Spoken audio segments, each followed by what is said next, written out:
అందరికీ నమస్తే. Exact 1 year అయింది సినిమా రిలీజ్ అయ్యి.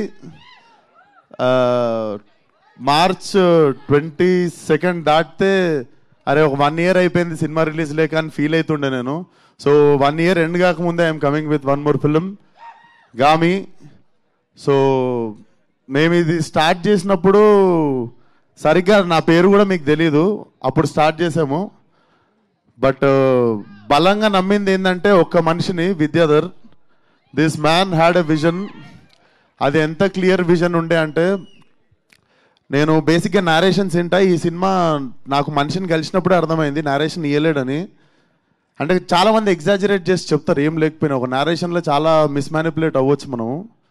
బట్ నాకు అర్థమైంది మనిషి నేరేషన్ ఇయ్యలేడని చెప్పి, ఇంత భగవద్గీత అంత బుక్ తీసుకొని వచ్చాడు నా దగ్గరికి.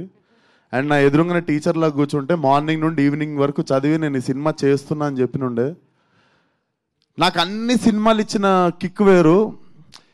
ఇది అంటే నాకు తెలిసి నన్ను, విద్యాని, కార్తిక్ని, ఆర్ట్ డైరెక్టర్ ప్రవళిక అండ్ మన సీజీ టీమ్, మా టీంలో ఉన్న వాళ్ళందరినీ, చాలా చిన్న టీం ఉండే మాది, less than 20 people who believed in this film.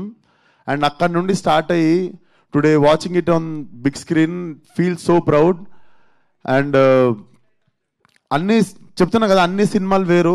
అన్ని సినిమాలకి చెప్తాం రండి సినిమా చూడండి, మా సినిమాలో అది ఉంది ఇది ఉంది, కానీ ఈ సినిమాలో ఉన్నది ఏది నేను మీకు వోకల్గా చెప్పలేను.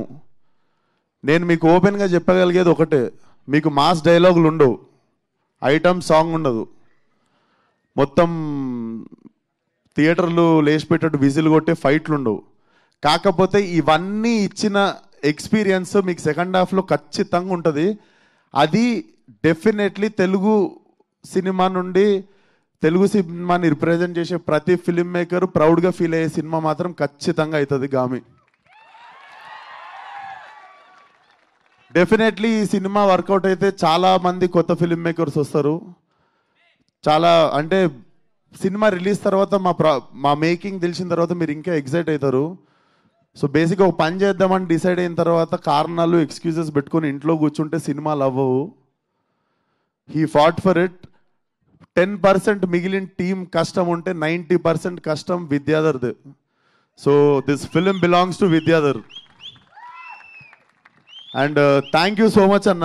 ఈ సినిమాకి చీఫ్ గెస్ట్ ఎవరు వస్తుర్రు ఏంది అని మాట్లాడుతున్నప్పుడు I do not wanted to put it in one column. అంటే ఒక పర్టిక్యులర్ పర్సన్ వస్తే ఈ సినిమా ఎట్లా మిస్మానిపులేట్ అయిపోతుందేమో అది ఇది అనుకున్న టైంలో నువ్వు ఆ రోజు ఫర్లక్నామా సినిమాకి రాకూడని కారణం ఈరోజు రావాలని అనుకుంటా అన్న, destiny. But thank you so much. నేను ఎక్కువ పొగడ్డా అన్న, కాకపోతే ఒకటే మాట చెప్తా, చెప్పనీరా యాక్టింగ్ చేయకుండా హీరో అయిన డైరెక్టర్ నువ్వే ఇండియన్ ఆడియన్స్కి. So thank you so much.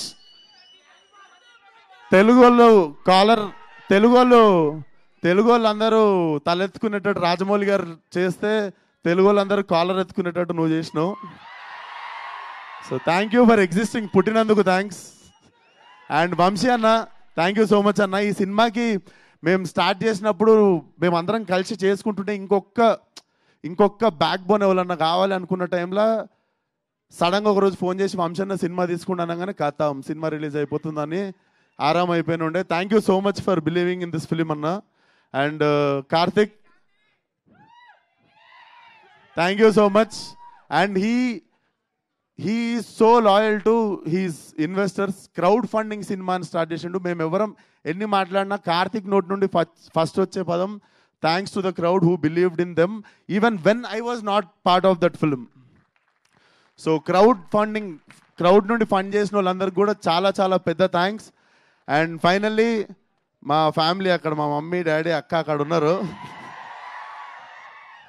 Thank you so much. నేను ఈ షూటింగ్కి పోతున్నప్పుడు ఏం తిరుగుతున్నావు ఏం చేస్తున్నావు అంటుండే, ఇదే చేస్తుండే. అప్పటికి హీరో కూడా కాలే, ఏం చేస్తున్నావు ఏం తిరుగుతున్నావు, వాళ్ళు ఏం చేస్తున్నావు అంటుండే, ఇదే సినిమా చేస్తుండే అప్పుడు నేను.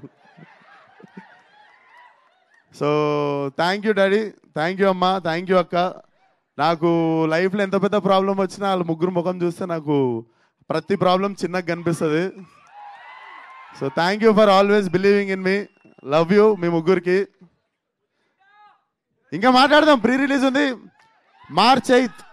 థియేటర్ రండి, కొత్తగా ర్యాంప్ అవుతుంది. Thank you.